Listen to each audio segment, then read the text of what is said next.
Forex trading में currency pair कब bye या सेल करना चाहिए। तो आज हम समझेंगे कि कब करेंसी पेयर को कब बाय और सेल करना चाहिए। तो आइए चलते हैं हम अपने स्क्रीन पे बिल्कुल ज़्यादा टाइम बर्बाद करते हुए, बट इस चैनल को सब्सक्राइब ज़रूर कर दीजिएगा। फॉरेक्स ट्रेडिंग में बाय लॉन्ग और सेल शॉर्ट करना यानी कि मार्केट ट्रेंड और टेक्निकल एनालिसिस पर डिपेंड करता है।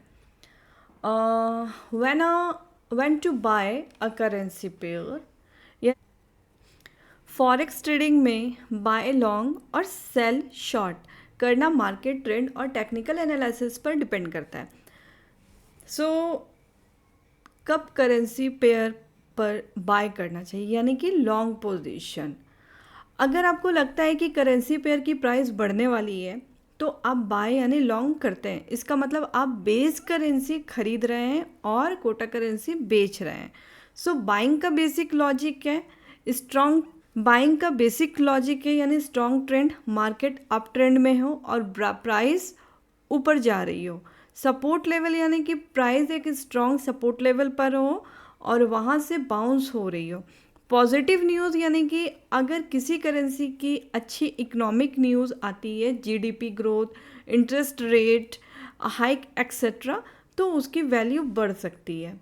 सो इस तरह की बातों को आपको ध्यान में रखना चाहिए कि आपको जैसे कि यहाँ पे लगता है, जैसे यहाँ पे एक एग्ज़ाम्पल बता देती हूँ मैं आपको। जैसे यूरो यूएसडी का सपोज़ आपको लगता है कि यूरो स्ट्रॉन्ग होने वाला है और यूएसडी वीक होने वाला है। सो आपको क्या करना है, आप बाय लॉन्ग करेंगे ताकि प्राइस बढ़ने पर प्रॉफिट मिले। अगर प्राइस 1.1100 हो जाती है तो आपका 100 पिप्स का प्रॉफिट हो जाएगा। नेक्स्ट है when to sell a currency pair यानी कि कब करेंसी पेयर को सेल करना चाहिए यानी शॉर्ट पोजीशन। अगर आपको लगता है कि करेंसी पेयर की प्राइस गिरने वाली है तो आप सेल शॉर्ट यानी करते हैं। इसका मतलब आप बेस करेंसी बेच रहे हैं और कोटा करेंसी खरीद रहे हैं। सेलिंग का बेसिक लॉजिक है डाउन ट्रेंड होना चाहिए, मार्केट डाउन ट्रेंड में हो और प्राइस नीचे जा रही हो, रेसिस्टेंस लेवल हो, प्राइस एक सपोर्ट रेसिस्टेंस लेवल पर हो और वहाँ से नीचे गिर रही हो। नेगेटिव न्यूज़ यानी अगर किसी करेंसी की नेगेटिव इकोनॉमिक्स न्यूज़ आती है या इंटरेस्ट रेट या फिर कोई पॉलिटिकल इस तरह से कोई भी, तो उसकी वैल्यू गिर सकती है।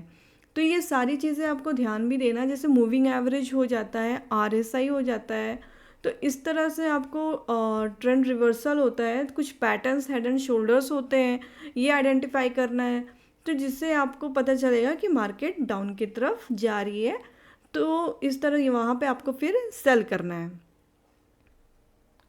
अच्छा, एक और बात बता देती हूँ मैं, बाय या सेल डिसीजन के लिए इम्पॉर्टेंट इंडिकेटर्स जो होते हैं, ट्रेंड एनालिसिस, जो मार्केट का ट्रेंड अप ट्रेंड हो या डाउन ट्रेंड हो, तो उसको आपको समझना है। Support and resistance important level पे प्राइस एक्शन देखना है। मूविंग एवरेज आपको 50 MA 200 MA का यूज़ करना है ट्रेंड कंफर्म करने के लिए। आरएसआई आपको ओवरबाउट 70 हो तो सेल करना है, ओवरसोल्ड आपका 30 हो तो बाय करना है। न्यूज़ और इकोनॉमिक इवेंट यानी कि GDP, NFP and interest rate decision का इम्पैक्ट देखना है आपको।